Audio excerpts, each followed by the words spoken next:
Welcome to the Recruitment Mentors podcast. My name is Hisham Azuz. Today, I'm delighted to be joined by Gabbi Trotter, who joined the recruitment industry when she was just 19 years old, and for the last 5 years has worked at Searchability, recruiting the best testing talent in Yorkshire and the Northwest. And for the last 2.5 years has also been responsible for a small team as well as billing. Gabbi, thank you for joining me on the podcast. Thank you very much for having me. I'm looking forward to it.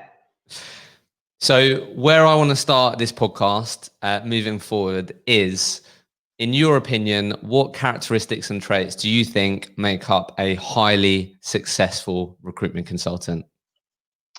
Good question. And I'm glad that you asked me this in advance because I had to have, a serious think about this because it's so hard to boil it down to, one or two particular traits. And I think obviously it varies massively depending on what sector you operate in and what your role is, whether you're a manager or you're just looking after yourself. But I kind of thought, for me, what I look for when I recruit for my team, one of the biggest things I look for is someone who is organized and someone who has got the ability to have control of the day rather than let the day run away with them. I think a lot of this job is about being kind of in the right place at the right time. So organization is so important in terms of what you're doing during the day and just making sure that you don't miss opportunities. If someone says to me, call me in a month's time, you best believe in a month's time, exactly at 9 a.m., I am calling them. I've set the reminder. There's no way that I'm going to forget about that because that's a golden nugget of opportunity. So organization, and I think integrity is huge as well. I know that might be a bit controversial because I'm sure there's some recruiters out there that are doing very well and maybe have questionable morals. But, for me, and especially if you work in a niche sector like I work in, your reputation will massively precede you. So integrity is key. Treating people like you would want to be treated if the shoe was on the other foot. That's my kind of two key things I look for. Everything else I think can be taught. I love that. And I think I think the goal here is to make sure that integrity isn't controversial, because I think Yeah, that well, do you know what I mean? In the recruitment industry, I think it should definitely not be controversial. But I No. have to ask you, before we dig into your journey, Mm. how do you look for organization in an interview of interest, besides, I Yeah. don't know, turn up on time, doing all those things? Like how do you look for that in someone? I think you have to ask the right questions. So if someone has been in a retail or a sales role before, asking them how they would manage their day, what targets they had to work to during the day, and how they made sure they hit those. If someone's fresh out of uni, that's great because I feel you can really gauge someone's level of organization by just talking to them about, how did you manage your time in uni? How did you find kind of the pressure of moving from that school environment where everything is almost kind of forced? You have to attend lessons, whereas in university, it is a little bit more optional. How did you find that switch, and were you able to kind of motivate yourself to actually be proactive whilst you were there? So there's just a few different kind of leading questions that I think you can ask people to get a gauge. And I think by showing how someone approaches an interview and how much prep they've done, and if they show up on time, and were they aware of exactly who you were and the company was before the interview, that's all just really good signs of someone that's organized and has that proactive approach. Yeah, awesome. I like it. So, as I said in the introduction, for the last 2.5 years, you've been on a sort of not just you haven't just been focused on yourself, but you've had other people to be responsible for. So we'll Yes. definitely dig into that. But how would you describe your first year in recruitment? A bit of a whirlwind, I would say. I was obviously pretty much fresh out of school. I had a couple of jobs, working in Topshop, like the call center job before, but I'd never really properly been in the working world, in an office, working, long hours at the start. It was definitely a shock to the system. And, I would be lying if I said in that first few months I didn't think about just packing it all in and going back to Topshop about 100 times. But I also found it very kind of intriguing and inspiring seeing these people around me who were seemingly, normal people, really down to earth, but then you would see obviously these deals going on the board. Everyone would talk about their commission and their paychecks. Because I didn't know anyone that had ever worked in recruitment. And I just thought, God, this is unbelievable. How did no one ever tell me about this before? This is such an exciting place to work and there's so much opportunity here. So it was a real eye opener, but it was tough that first year because I was very nervous when I started and I was quite naive. I didn't really have much of a phone manner or, know how to deal with people just simply not wanting anything to do with me. So there was definitely a few, kind of tear-jerking moments on the phone with candidates that really didn't want to talk to me. But yeah, that thick skin had to come in quite quickly. And I worked with some really great people at the start of my recruitment career as well, some really great mentors within the business. So that helped a lot.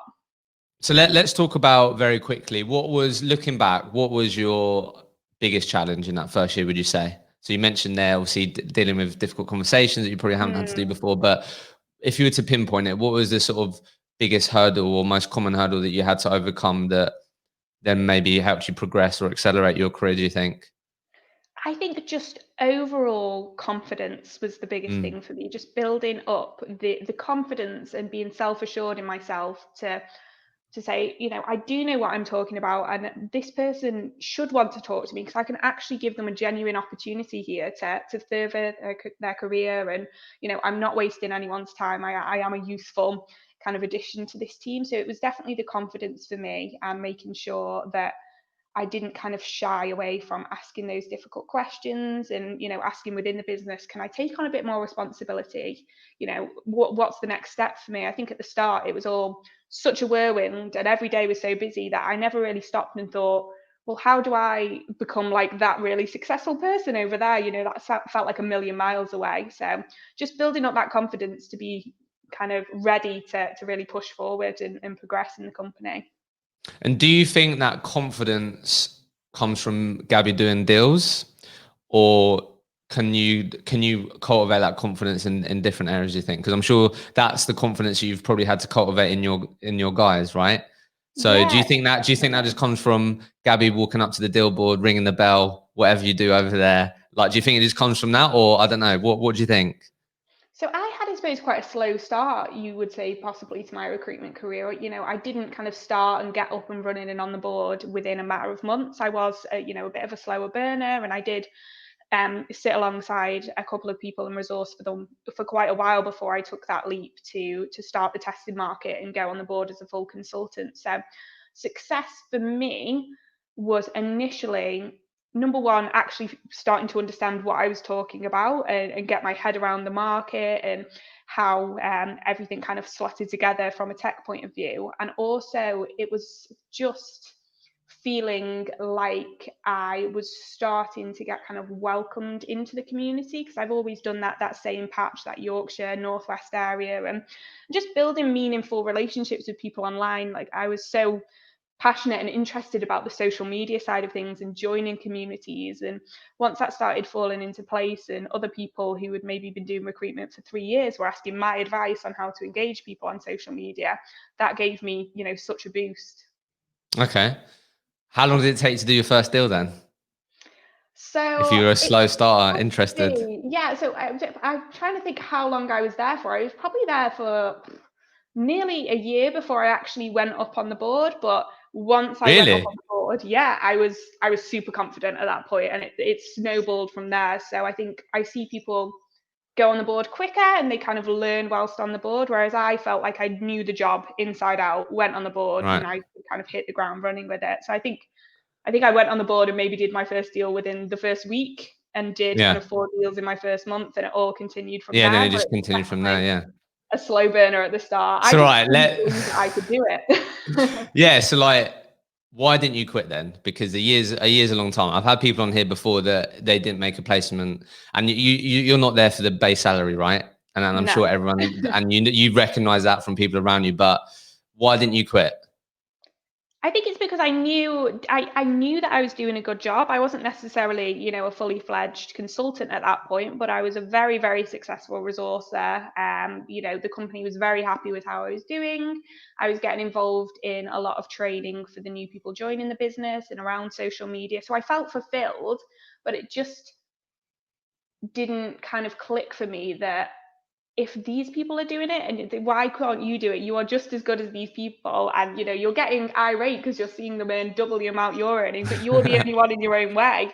The company wants to support you. You can do it, but it was just me taking that leap of faith. So I would say I didn't quit because no one was holding me back apart from myself. The job and the company was great, but it was just having that confidence to make that jump to the next level. Love that. And then final thing on your first year then, what was the best? It's like you mentioned mentors, you mentioned surrounded by good people. What was the best piece of advice that you received in that first year, do you think? Ooh, that is a good question. I think one of the things that Searchability is great for, and I know that a lot of companies might say that they do this, but they are hyper aware of how important reputation is, and they're hyper aware of the fact that if you do it right from day one and you're not there for the quick win, you're there for the long-term goal, then you're going to reap the rewards down the line. So it was always just making sure that every role, every kind of nibble of a role that we got, we were giving it our full attention and working it to the best of our ability. So it was just making sure that you viewed every opportunity as a long-term opportunity. There's no such thing really as a quick win. I love that. So basically, the advice is, or what you was really mindful of was, which has obviously helped, is do not basically just the real importance of your reputation Yeah, in your market. Yeah. Okay. 100%. Yeah. Awesome. So, right. So going into your second year then, so this is when obviously things started snowballing. Definitely keen to dig in with you on the social media and stuff like that, Yeah. on your journey with that. So just to help me and help people listening, so context is, so did you then so obviously you recruit in the testing market, from what I understand. Yes, that's So right. going into this second year, was that then what was you building that from scratch, or was you then like a 360 consultant, so you're doing clients and delivery? Just give me context there and then we can dig into sort of your journey and learning. Of course. So we originally had no one focusing on testing within the business. Everyone who did development and testing. So I was ready to take that leap, ready to be a consultant, and I'd been kind of teed up to take on development in a different patch. However, because I had already invested this year into this particular location and market, and I'd felt I'd really embedded myself, I pulled together a little bit of kind of a sales pitch for the directors and said, look, I know you want me to do this, but I really, really think if you back me and you let me just do testing in these locations, I will make more than if you put me on development there. And they were unsure because, there was no blueprint to go off. They'd not kind of had anyone covering testing before. And, I think testing sometimes wrongly can be perceived as development's, a less attractive younger sister. And it was just not really something that had been touched upon. But I knew that there was a gap in the market, and I really did know that I would be able to maximize on that. So that's how testing came about and how I kind of moved onto that patch. And it was pretty much starting from scratch, to be honest. So keen to dig into this because it's one of the sort of popular questions I get, Gabby, from recruiters on. Mm, Would love you to speak to people on how they've approached building a desk from scratch. yeah. But I think what will help with that is tell us what was in that business plan, or like the core sort of fundamentals of it. Because I think that's really interesting, right? I love the fact that you took the initiative to go, hey guys, I know you want this for me, but this is why I think I should focus on this. Yeah. Absolutely love that. What made up that business plan that gave you the confidence, obviously, and yeah, what did that look like out of interest? So what I pulled together was the testing roles that I had already personally. I know I hadn't kind of brought the clients on board, but worked and resourced when I was working as a resourcer, what those placements equated to value-wise, and then dug into the clients that we already had. Do they recruit and test? If so, how often? How big is their testing team? Kind of market mapping who we were already working with. And then on top of that, identifying the key players within testing recruitment that we didn't currently work with, but who would be on my hit list, if you will. So weighing up what we already have that we can kind of exploit and maximize on, and where I'd be targeting moving forward. Love that.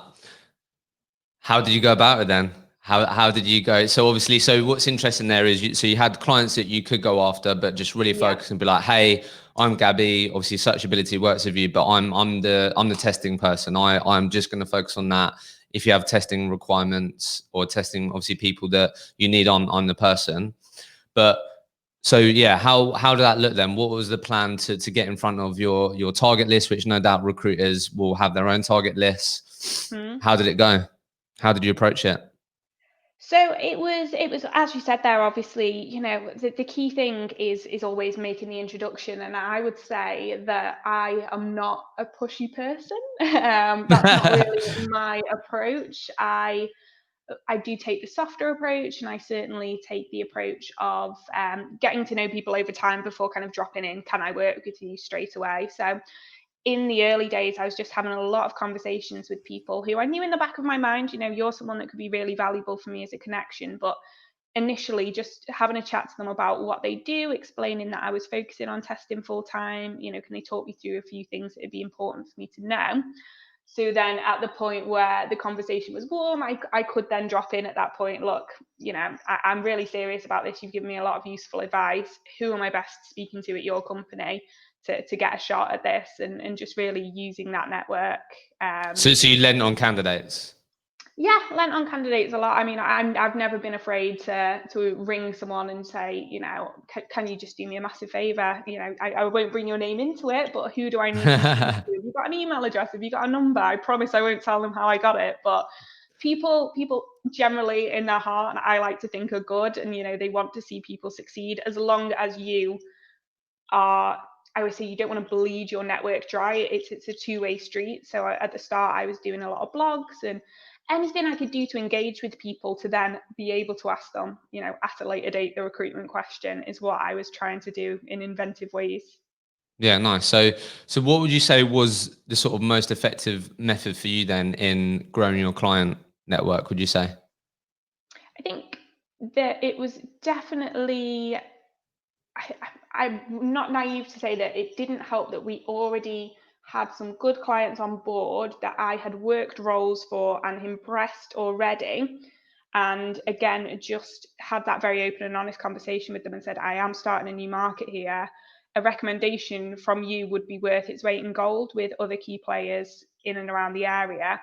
Is that something you'd be happy to pull together? And I think that just really strengthened when I was kind of hitting the phones hard and sending out these introductory emails, just to make it a little bit more real, and less of a blanket approach when I'm actually connecting it with real life recommendations and referrals. Yeah. So the real quick thing on that. So you always hear about referrals, don't you, in training, recommendations. So like, just to sort of finalize that, like, what would you say are the benefits of getting referrals? And like, in your opinion, what is the best way of getting them or approaching it? So you just mentioned emails there, but like, just your experience in that, because you hear that a lot, don't you? But Yeah. like, what would you say the main benefits and also the best way that you think is to go about getting them? Yeah, so it's something, again, the searchability ethos that's always been something that we have pushed for. Back in the day, it used to be all about the kind of LinkedIn recommendations. Right now, our kind of big focus is Trustpilot. So that has always been something that's kind of been hammered home from day one is, don't ask, don't get. No one's going to write you. You could be the greatest recruiter in the world. No one's going to, off their own back, at home at night, sit and think, I'm going to write Gabby at Searchability an amazing referral. You need to push for these things and say, I know what I've done for you. So there's this, and this, and we place this and this. I can kind of almost pull it together for you. I just need you to give it the green light and just say, I seal this with approval. She knows what she's talking about. And I would say, give her a chance because she's done a great job of filling our vacancies. So just being a bit cheeky with it, I think. Okay, nice. So you mentioned, what I was just then keen to ask you was, you're talking about basically adding value, but at the back of your head, knowing that is someone that could obviously be a great relationship to form. Like, recruiters are typically, or can be typically, sort of be known as impatient, right? So that's why sometimes people do find it hard to think about marketing themselves or whatever, because they'd rather just call someone and try and, I don't know, agree fees or whatever. Yeah. So how long, so talking about that period of giving value, obviously you've got the existing relationships, but if we focus on you expanding your new clients in that second year with that approach, How long is that timeline, do you think, would you say, realistically, if you really approach it with giving value, if that's sharing content, if that's trying to speak to people, like how long is that timeline, do you think, of getting to know someone, building relationships to, you know what, Gabby, yeah, can you help us, would you say? Hmm. Yeah, no, that's a great question. And it's something that when you grow a team, you have to think about, because obviously you need wins early doors and you need fees coming in early doors. You can create this brand in the background, but it's got to be combined with just sheer perseverance, knocking on doors and, getting relationships in place. So alongside all of that slower burner, of course, was all of the usual, getting on the phone as much as possible and dropping through as much content as possible. So I would say that's probably how I did the first handful of deals, whilst the kind of softer skills was going on in the background. And I would say that probably took at least 6 months for it to get to the point where I think, people actually are starting to recognize me a little bit here and, understand that I'm kind of this testing recruiter in Yorkshire. And I think it's always a good way to kind of see how you're perceived when you start getting through those emails from the rival agencies in the area saying, oh, a client mentioned you the other day and we seem to be taking this particular area by storm. And I think that's when you know that, word's getting around and the approach is working. But it's got to be paired with just the classic, Just recruitment being proactive. 101 as Yeah, well. yeah, yeah. Yeah, 100%. So just on that then, if I'm listening and I'm going through that process at the moment of building out a new market or whatever, like how long would you, like, I guess, how long would you sort of say to them, like, really stick it out for this period to see if you get some solid traction? Like, how long did it take you then, would you say? Was it like this sort of more 6 month, I would 6 months say doing all those things?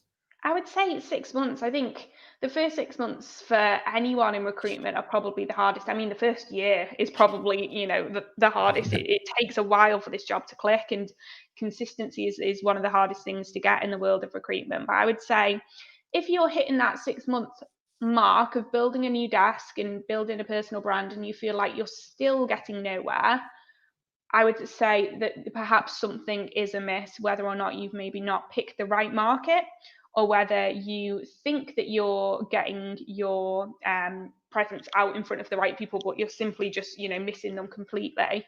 If you're really investing into it and really, working super hard throughout that 6 months, then I would say that that's the point where you kind of need to take stock and be seeing a bit of kind of result back off your hard work. Yeah, nice. I like that. So how did you finish billing wise in that year, focusing out a complete desk? What did you do in That is that? a great question. I'm trying to think off the top of my head. I think it was about 190, which I was Okay. pretty happy with for the first full year on the board.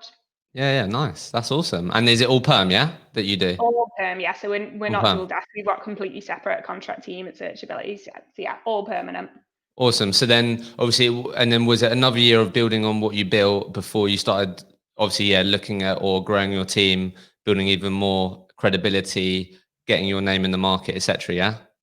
Yeah, it was. That second year again was just building up further consistency. I think it must have been, towards the back end of that we started really thinking about the fact that there was quite a lot of business coming in, and I was perhaps starting to get spread a little bit thin, and it would make sense to start growing out this test team now. That was always the long-term vision, that I want to start the testing team for it to one day to be as big as the dev team at Searchability and, rival that team. Love that. So you've mentioned branding quite a few times. Yeah. Let's talk about this, right? It's definitely become more and more. Obviously, that's what I've helped recruiters with in the last sort of year and a half. So I'd love to just sort of get your take on it, and sort of, I guess it's something now that you encourage your team to do, and it's clearly something that you've become known for in Searchability. Even obviously, I saw that you're doing events talking about it for the testing market. So how would you define a person, like building a personal brand as a recruiter? Like, firstly, like when we say this phrase personal branding, like what does it mean to Mm. you? So a personal brand for me, I would say a personal brand is not just the roles that you've got on at the moment or what you're doing any given month. Your personal brand precedes that. So that is just something that is always kind of ever present in the background. So despite where everything else is up to, my personal brand would hopefully, always precede that. And that's just being known as, a testing recruiter, but also being known as someone that, you can genuinely have a conversation with. And I am someone that is quite approachable on social media. And I talk a lot about a lot of things that are completely unrelated to work and unrelated to testing. But I think it's just helps you to be seen as a person as opposed to a recruiter or as opposed to a member of whatever agency you belong to. That's kind of helping you shape out just your individuality within the market. And nice that. So like human first, Yeah, and then exactly. a recruiter, right? Which obviously helps. Definitely. I would hope So, okay. So like, okay, there'll probably be a lot of listening. If recruiters listen to this podcast, they probably know this is important, right? So what I've seen is the number one challenge as to why people don't start is like, I'll say to you, Gabby, I know it's important, but what the hell do I talk about? Yeah. Like, what do I create content about, right? So what's your go-to advice if I'm a recruiter listening or someone in your team? I'm going, Gabby, right, I wanna build my brand like you. Like, what are you telling me to help me start? Okay, yeah. I would say initially creating content can be daunting if you're talking about creating original content. And I think everyone automatically thinks, okay, so I need to start a podcast or I need to blog or I need to run an event. And I think people try to run before they can walk. So all you have to do to get started is you don't even have to create your own content. You can just share other people's relevant content, but add your take to it or pose a question. So I always say, don't just share an article. You might as well do nothing if you're literally just clicking share from BBC Tech News, adding nothing else to it. Just actually read the article, understand it, and just pop on your key takeaway on there, or pose a question that's brought up in the article to get the conversation going. So if you don't have that confidence yet, or you're unsure what to put out there, that's a great place to start. And I think these recruiters who want to kind of set up events, I keep going back to the event space because that seems to be the popular thing to do at the moment, before even understanding already what events are out there that are already being ran by grassroots people in the community. Why not just ask them a few questions, ask if you can come along, ask if you can sponsor it? Because I think otherwise it's clear that you're starting this event because you just want an easy way to find candidates, and it's all about personal gain. So it's just making sure that you are adding value, and again, not just kind of bleeding that network dry. Yeah, I love that. And yeah, definitely you don't want to go in blind, do you, if you're No. trying to facilitate events. So what would be then your number one tip to stand out in a crowded marketplace and really set yourself apart from the competition? Because this obviously ties into it, but I'd love to get your take on that, because particularly if you're listening to this, like yourself, you're a recruiter in tech. Yes. There's a lot of you. So don't know how many. many. I don't know how many of you there are in Yorkshire, but Yes, I there's know a lot, a lot. there is a Definitely. lot of tech recruiters. So, but this is relevant for any recruiter, any market, because there's thousands of recruiters, right? But what's your number one tip for recruiters to stand out? What comes up for you? So I'd say number one tip is, depending on what your niche is and what your market is, find out where do the people in that market hang out? What events do they go to? What platforms are they on? Are they on Slack? Are they on Twitter? Is there a Facebook group? And put yourself into that group, hold your hands up and say, look, I'm a recruiter, but I'm really genuinely just here to learn more about my market because I want to be good at my job and I don't want to piss people off every day by calling them and having no idea what I'm talking about. So I'm going to, be vulnerable and honest and put myself out there and say, I would love your help to be better at my job, and just find out where are these people and how do I put myself in front of them. And it comes back to integrity, doesn't it? Because Mm. if you don't mean that, Yeah. you'll get found out. You will. Yeah, Simple as definitely. that. So, what I wanted to ask you, and this is an interesting question that someone sent me, which ties into this. So, because Yeah. you've spoken about events, getting involved with your network and community, and I think this might be a bit specific to tech, but I think also in a lot of other sectors. Yeah. What do you think is the return on investment of spending time really learning the skills that you recruit for? So I've seen it in a few different places where tech recruiters now are going, we code. Yeah, we've learned how to code, which means we can recruit better. yeah. I understand it, and I think that's great. Yeah. But what's your opinion on return on investment of time learning those skills and really embedding yourself and understanding what testers do Yeah. over getting really good on the recruitment side, right? Obviously, these go hand in hand, Yeah. but No, like, what do you think? yeah, I think it's a very fine balance between having enough knowledge that you don't make a fool of yourself on the phone and people feel like you care enough about what they do in their market. But I also think that it can be perceived from a lot of these kind of technical groups I'm in and a lot of the things that I kind of are privy to behind the scenes, that a lot of it is kind of considered a little bit insincere when you do see people saying, I've learned to code, or if in testing, for example, I've done my ISTQB. I quite often say to people on the phone, oh, I've literally never heard of that tool before. Can you tell me a bit about it? I'd love to know a little bit of context because it's something that has never come up. I'd much rather do that than sit there and try and blag it and pretend. I think I've got good knowledge around testing. I've been recruiting for it for 5 years, but there's still a lot of stuff that I don't know and that goes over my head, and I'm just quite honest about it.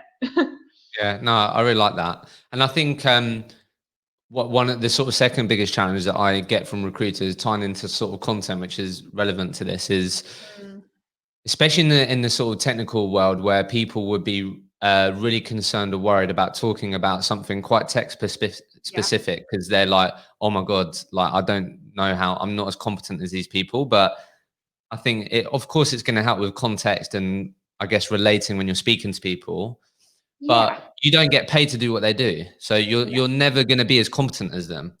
Should you be curious about it? Should you learn? For sure. But mm, that isn't your job as a recruiter, no, right? What you need to be an absolute expert in is who's the best in the market, who are the best employers, and what do they offer, or why that person's the best in the market, etc. Do you get what I mean? And that's 100%. what you're going to be an expert in. So yeah, being honest and going, oh, that's interesting. Tell me about it. You have every right to. So that makes sense. It does, and you know what? The perfect example is the Ministry of Testing event where I did my personal brand talk. Every other speaker at that event was a tester, and every other talk was technical. And they never would have invited me to do a technical testing talk because it would have been an absolute shambles. It would have been a mockery, and no one would have cared. So the fact that I, say, well, I don't know anything, about that enough to give a talk, but what I do know about is personal brand, and I know that's useful across all industries. How about that? Would it be of interest to have something a little bit different? And it went down really well. So I think it's just Recognizing where you add value. yeah, exactly. And post content around interview tips, CV tips. Just talk about what you know. There's enough people out there pretending to know about things and talking nonsense. Don't add to the noise. Just stick to what you know. Awesome. So, quick one on that. I reckon there might be a lot of your competitors going, how did Gabbi get to do a talk at that event? Right. So, Mm, how did you achieve that? I know it wasn't just from one act or you doing one yeah, thing. Clearly, this is something that you've been passionate about and sort of been involved in doing from the very beginning of your recruitment career. yeah. But how do you think you was able? So, one, clearly, what we just discussed, you got invited or you had the opportunity to because Mm. you recognize where you could potentially add value to their audience, which is obviously a factor. But what else do you think contributed you to getting that opportunity? So I think it's all about the chain of events. So if I really go back and break it down, there was a testing event in Leeds, I think 2 years ago, that I went along to and sponsored, and I met a lot of kind of prevalent people in the speaker community. I was then invited to speak at that event the next year, which unfortunately didn't happen. But because of that, that led to me being invited to do the same talk. It's all been a personal brand talk internally at Sage for Nice. their internal testing conference. And that was just, just something to do off my own back and something I was invited to do. And then once I saw the opportunity to speak at Ministry of Test, and this was a serious gig, people get paid to do this, and I thought, there's no way I can do that.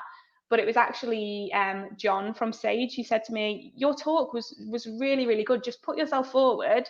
everyone knows who you are at Ministry of Testing because you're constantly talking to them on Twitter and you're on all their groups and you talk to all of us. So we'll all back you. And that's how it came about, really. So just the long-term gain in the background, as I say, of just being involved in stuff over the years. And again, I suppose you could class that as, a strong personal recommendation from someone in the industry kind of pushing me forward. And it's so nice. I've never worked with him. I've never placed him. I've never recruited for Sage, but he's just a really nice guy from the community that I get along with. So it's just one of those genuine connections. Yeah, I love that. That's awesome. So let's talk about Gabbi's leadership journey then, and management, because that's a whole different ballgame, right? So obviously clearly you wanted to grow this team, backed yourself to build out this desk, which you did. Actually, just quickly, actually, for context, because I think it's interesting. What do you remember? What you then remember? What you then built on, and obviously did 190k in that first year, building that out pretty much from scratch. What did you then do the next year? Do you know? So I think the way I had kind of like a half year and then a full year and then another full year. I'm trying to remember like the 5 years that I've done. It's I know okay. that there was the 190, and then I think that I broke about 220, and then last year was that kind of best year ever, and I did 280 last year. Obviously, Amazing. things are a bit crazy this year with Corona, like maybe not talk about that, but yeah, last year was kind of a a really big personal achievement for Awesome. me. No, I just wanted to highlight that because I think again, if more recruiters enter the industry with that long term mindset, like you have, you've then like, do you know what I mean? That's what you can build on, and that's when you can really start reaping the rewards of your hard work. So, how long have you? So, obviously, just for context, then, so you currently, how big is your team currently? So at the moment, it is myself and 2 other consultants that are on the board, with the view we're interviewing at the moment for someone else to join, again in that resourcer capacity, with view to go up to consultant. So we're a fully established team of 3 consultants on test.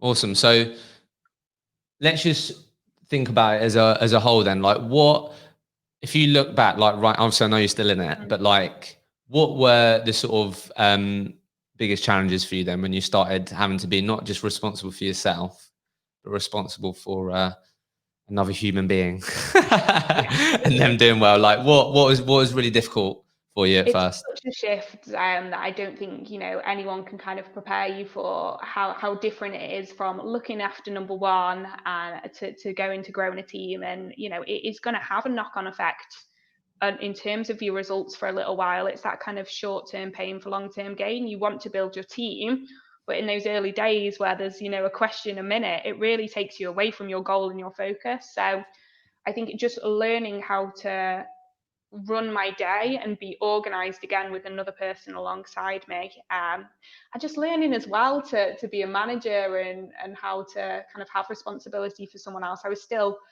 only in my very early 20s, and it was quite novel interviewing some of these people in their mid 30s and then probably thinking, this person's going to manage me. I've been working for 10 years and she's practically fresh out of school. So I think just getting into my head that I am a worthy manager and I know what I'm doing, and I'm very good at my job, so you need to listen to me, and I've got some good knowledge for you. So just making that shift into a manager is always something that I think people initially find hard, but you've just got to find your feet and your confidence with it.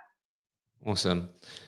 So let's talk, because I think that's a real common thing in terms of maximizing and managing your day, where you're giving yourself enough space and time to do what you need to achieve what you need to personally, but and then also make sure you've got enough time to support personal persons.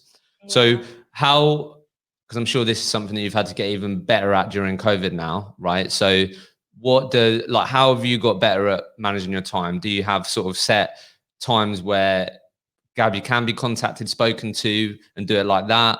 Or what's the typical structure of sort of Gabbi, the billing manager? So we tend to every week on a Monday have a weekly meeting where we'll run through kind of what chances have you got on the go this week, where will you be targeting, and just a general catch up as to where everything is up to. And I tend to kind of expect that everything kind of gets laid out on the table at that point. You're not then going to be needing to have a chat half an hour later about something. That is our catch up to set us in play, because Mondays are a really busy day. But I've always kind of kept the approach that I want to be really, really approachable. I don't want anyone to ever feel like they can't ask me a question or that anything's a stupid question. I'd rather someone ask me, the simplest question than sit there all day wondering, whether they should do something or not. That's not a good use of anyone's time. So I wouldn't say that I'm ever on kind of full do not disturb mode. I think you can always kind of, let me know if you've got a question, and it's easier in the office because it takes 1 second, you have a quick chat and you get back to what you're doing. It's harder from home because it's a Teams call or it's a phone call, Yeah, and you got to book it in your diary. eat into your day a lot more. So I think I've got plenty of tolerance for people asking me a question. What I can't really tolerate is getting the same question over and over and over again. And that's why I like organized people, because I like it when I show someone something once, they make notes, and then they don't need to ask me again. So I think it's that balance of being approachable, but don't take too much from that. It's just funny you saying that, because I can just relate. My girlfriend has a real issue with me because she'll show me how to cook something with a recipe once, and then I don't remember how to do it the second time. I have to ask, and she absolutely hates it. So I can definitely get where you're getting at that. So something that I think also is part of this journey, which whenever I've spoken to people about, is like, how have you got better at sort of getting the best out of your team? Because I'm sure that's something that you really had to have in place during this COVID period as well, when you're not all together, whatever. But what's been your journey with that? Like, what have you worked out or learned along the way that has helped you get the most out of your team? So I think it's really truly understanding what motivates that individual. Are they like, I think, we're all money motivated if you're in recruitment, let's cut to the chase, but some people are more so money motivated than others. Some people really crave that recognition, that if they do something well, they want the praise. Others don't care about the praise as long as they're making the money. So it's finding what each person really kind of desires and making sure that my management style reflects that. So if it is the money side of things, making a massive deal of, where they're up to with their billings and updating it all the time and kind of having that visual whiteboard of where it's up to. Or if they are someone that really gets a lot back from having the praise and recognition, just making sure that that their wins are shouted up, and I'm telling my higher ups and the directors, and just making sure that I'm really complimentary. So just truly understanding what drives people, because it varies massively depending on who you're dealing with. Yeah, and this has come up a lot, Gabby. So how have you gone about getting curious around that and finding that out truly? Do you know what I mean? Because someone can say to you, "Yeah, I'm motivated by this," but are they? So like, do you know what I mean? So like, I think how have you right found that out? don't they, sometimes? Yeah, that's what I mean. It's like, yes, Gabby, I'm motivated by money. I want to buy a house. All these things. That's like the go-to, isn't it? So it's just like, yeah, I want to buy a house. But how have you sort of how have you got curious about really finding out what drives these people that I know I can sort of push on or make sure I'm doing that, hopefully can really make sure that they're performing? Yeah, I think I'm really, really lucky with my team because we are so close, and we have that real sense of identity. We're team testing in the business, and we very much stick together. So I speak to them a lot, and I do get to know a lot of what they are doing in their personal lives and what is important to them beyond just what they think is the right kind of generic answer. So that helps massively. And I think just understanding them as a person helps as well. So understanding, are you someone who likes a lot of close management? Do you want me to sit alongside you and really work with you closely, or do you learn more by being set off to do it on your own, and then fight or flight? If you fail, you fail, but at least you gave it a go. So as well as understanding those motivations, it's understanding as well how people best want to be managed and how they best want to be trained. And I think you can only really do that with spending a decent amount of time with someone and getting to know them. You think people in an interview, and then they can start and they can be very, very different, in good and bad ways. So you've just got to put a bit of time in, I think, in that initial period to make it work long term. Awesome. So let's talk about, before we get to sort of the end of this, let's talk about mindset, Gabby. Super important. Always typically is the answer when people say that's the difference between a great recruiter and a top recruiter. no doubt this is something that you've had to really sort of try and maintain, have a strong, resilient mindset during this COVID period as well. I know I've had to, and a lot of people will, but sort of what for you, what have you done? Obviously, over the last 5 years, I'm sure there's things that you do maybe, or on a weekly basis, daily basis, or things that you've learned that really help you have the best, give you the best possible chance of having like more great days than bad days, right? Because as we all know, this is formerly called recruitment roller coaster. That's because there's just massive highs and massive lows, right? Oh yeah. So what do you do? What are your like non-negotiables when it comes to like, right, I need to do this so then I'm sort of best equipped to have the best chance of having more good days? Yeah.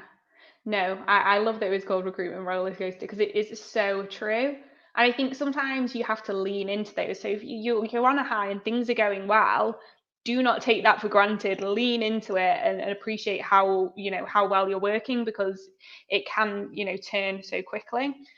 When things are bad, though, I think it took me a while. It did hit me hard in the early days. I took it very, very personally. If someone ghosted me or they didn't turn up to an interview. But over time, I have hardened up against that, and I've stopped beating myself up about it, because ultimately we work with people and people have their own minds, and who knows what going on behind the scenes, and you can't feel bad. Some mistakes or some things that happen are just way out of your control. So just learning to breathe and let it go so you can reset and keep going. And I do try, and it is impossible, but I do try and have a bit of downtime in the evenings and turn that kind of work phone off. It'll go to a gym class. My boyfriend also works in recruitment, so it's Really? not always easy. It's very easy to talk about work, but you've got to take a breather. And holidays for me is such a big thing, which is why this year has been very, very tough. But yeah, just leaning into those highs and really enjoy it when they last, and just trying to grow a thick skin with those bad times and realize that Yeah. some things are way beyond your control, and you've just got to breathe and let them go. And what's really helped you over the last sort of 6 months or so? Obviously, I haven't got the holidays Yeah. um, to get that out of your system. Like, what's personally helped you over the last sort of 6 or so months? I think that sometimes in life you need things to slow down, and I'm someone that when I'm in the moment and everything's moving so fast, I don't really stop and think about it. So I'd be going to 3 different meetups a week, and I'd be driving to Leeds, Manchester, Chester, back, and it would be non-stop. So it was actually quite nice to just have some forced time at home that was just very much a lower key lifestyle for a little bit. And I think that did help, and just having more time to myself. But again, more time to think about things and think about the negative things. So just again, just trying to do a bit of exercising to keep my mind off it helped me massively in lockdown. So just being appreciative of how often do I get time to Yeah. relax, Because I or knew like, in the yeah, back of my not mind go it would 110 miles an hour. speed back up again. Before I even knew it, you're back to, I know it's not quite back to normal yet, but things are a lot more busy than they were three Yeah, months ago. So before you know it, life's back to the craziness. So maybe just enjoy the downtime a little bit, I suppose. yeah. Be present, but Mm, it's hard. But what? it So final thing on that then, like what's been? If I said to you, like, what's been the sort of best advice that you've received that's helped you mentally? Like you mentioned around lean in, you mentioned about take a breather, but like what advice have you received along the way that's really helped you manage mentally and have more resilience, would you say? just overall in recruitment or in lockdown specifically. Either or, just whatever Either comes up for you.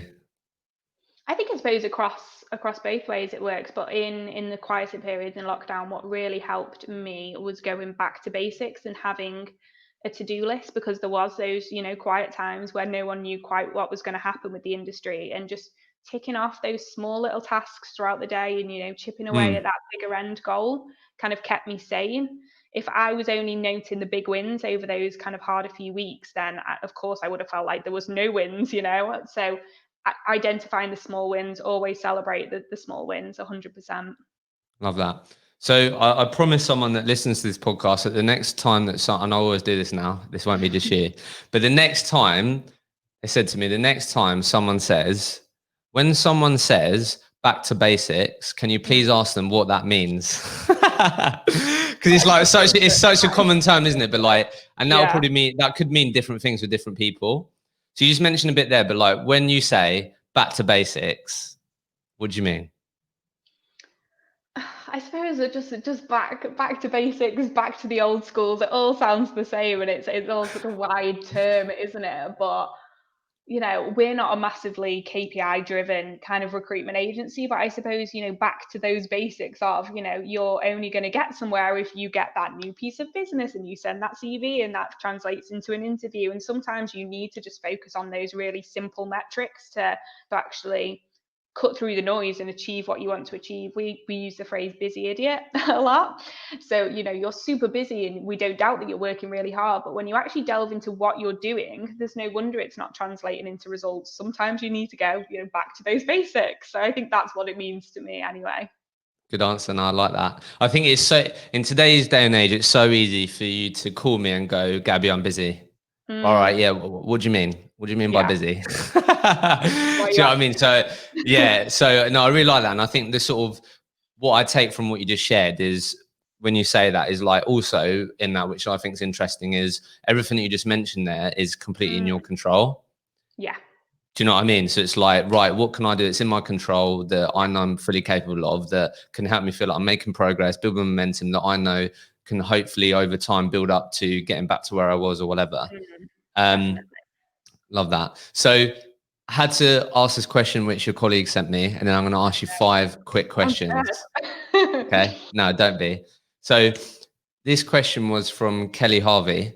Okay. And she said, well, she got 2 questions actually. So I'm going to ask you the first one. What would be the advice that you would give a younger Gabby? Ooh, so many in relation things. to your career recruitment? What would you say to her? Like I was saying at the start, I would just say, it sounds so cheesy, but just believe in yourself, look around, and these people are no better than you. And I hate to make it about gender, and it's not about gender, but I think because there wasn't really many women in the business at the time that were in those kind of strong leadership roles, it maybe felt less attainable. So maybe don't look for the role model, just be the role model. You do it, and then everyone else might follow. I love that. Be the role model. And then the other question, following up from this, which I think is a really interesting one. So I guess the context of this is like what you would do that you think will give you the best possible chance of achieving the goals that you want. So the question is, if you could commit more time to one element of your job that would give you the best possible chance of obviously achieving the goals you want to, what would it be? And she put building your team, building your brand, building your client base. Like, what do you think? I know this is a combination of things, but I think that's an interesting question. It is an interesting one. Obviously, I'm inclined to say brand because it's something that I am passionate about and I do think it really works.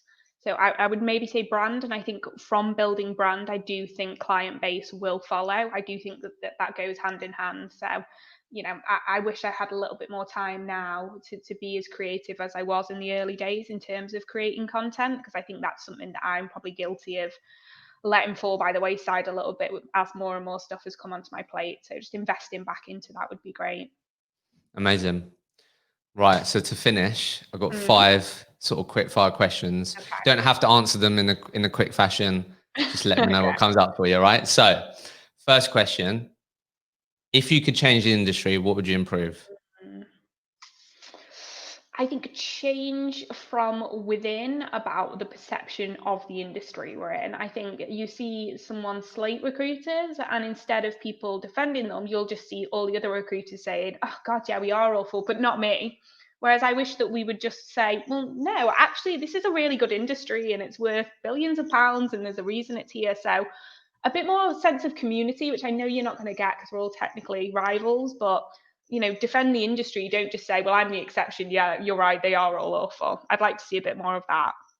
I love that. Question 2, what book have you read that has had the biggest impact on you? Ooh. See, I used to read so much when I was younger, but I've really lost it recently. So, Or if you listen Audible, I don't know, what have you read or listened to something that's had a big impact on you? Do you know what? This is a totally off topic and rogue answer because it's not a book and it's not That's audio, okay. but I actually watched the Tottenham Hotspurs thing on Oh Amazon my Prime God. recently, and I I love don't those like documentaries. football, but oh my God, I absolutely loved that. And I really liked his management style. It was so different to what I thought it was because I think everyone perceives him as being, really hard faced, but seeing how soft he actually is behind the scenes, I really like that. And it shows that you can still be a nice person and be a Yeah. manager. No, I love you mentioned that. I Yeah. honestly, I live for behind the scenes sport documentaries Mm, because of the insight that you get. I think it's amazing.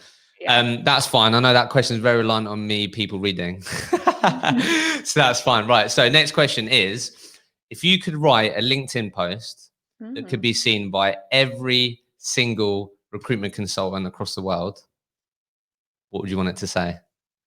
Oh, that is such a good question. I suppose it's quite similar to my first answer, but I would say maybe, be proud of the sector that you work in and do it with integrity and that you're on a good path and don't let anyone knock you off that because everyone gives this industry so much stick. But, for me personally, it's given me such a great life and, the ability to buy a house at the age of 24. So, just be proud of the industry that you're in and have your integrity. Amazing. Next question. What did you spend your first biggest commission paycheck on? Oh, that is such a good question. And it's so funny because I had all these visions of all these great designer bags that I wanted to buy. And then the minute I actually had the money, I thought, oh my God, I could never spend that money on a bag. What was I thinking? So I don't even think I did anything that rogue or interesting. I think most of my money, and I think it probably will have done, is gone towards a holiday. I'd much rather spend it on a holiday than anything too materialistic. Yeah. What was like the bougiest holiday then that you spent it on? Have you been to like the Maldives or something like that? Been to Dubai, that was pretty bougie. No. We went on a quite a long holiday to the Philippines as well. That was an amazing Nice. experience. So yeah, I've been some great places. Awesome. Love that. Final question. What is the ultimate goal for your recruitment career? Ooh, this is a great question. It's something that I think about a lot. To kind of decide, it's hard sometimes in recruitment to plan ahead and think about the future. But I definitely would say for me, the plan is definitely to continue growing team testing to the point, and we're not there yet, where it is the same size and at the same kind of billing capacity as team development within Searchability. So really kind of prove to everyone that might have doubted it that, testing is just as good as development. Let's go. Let's go better. Love that. Yeah. Gabby, it's been an absolute pleasure. Thank you so Thank much. It's been you. great. It's flown by.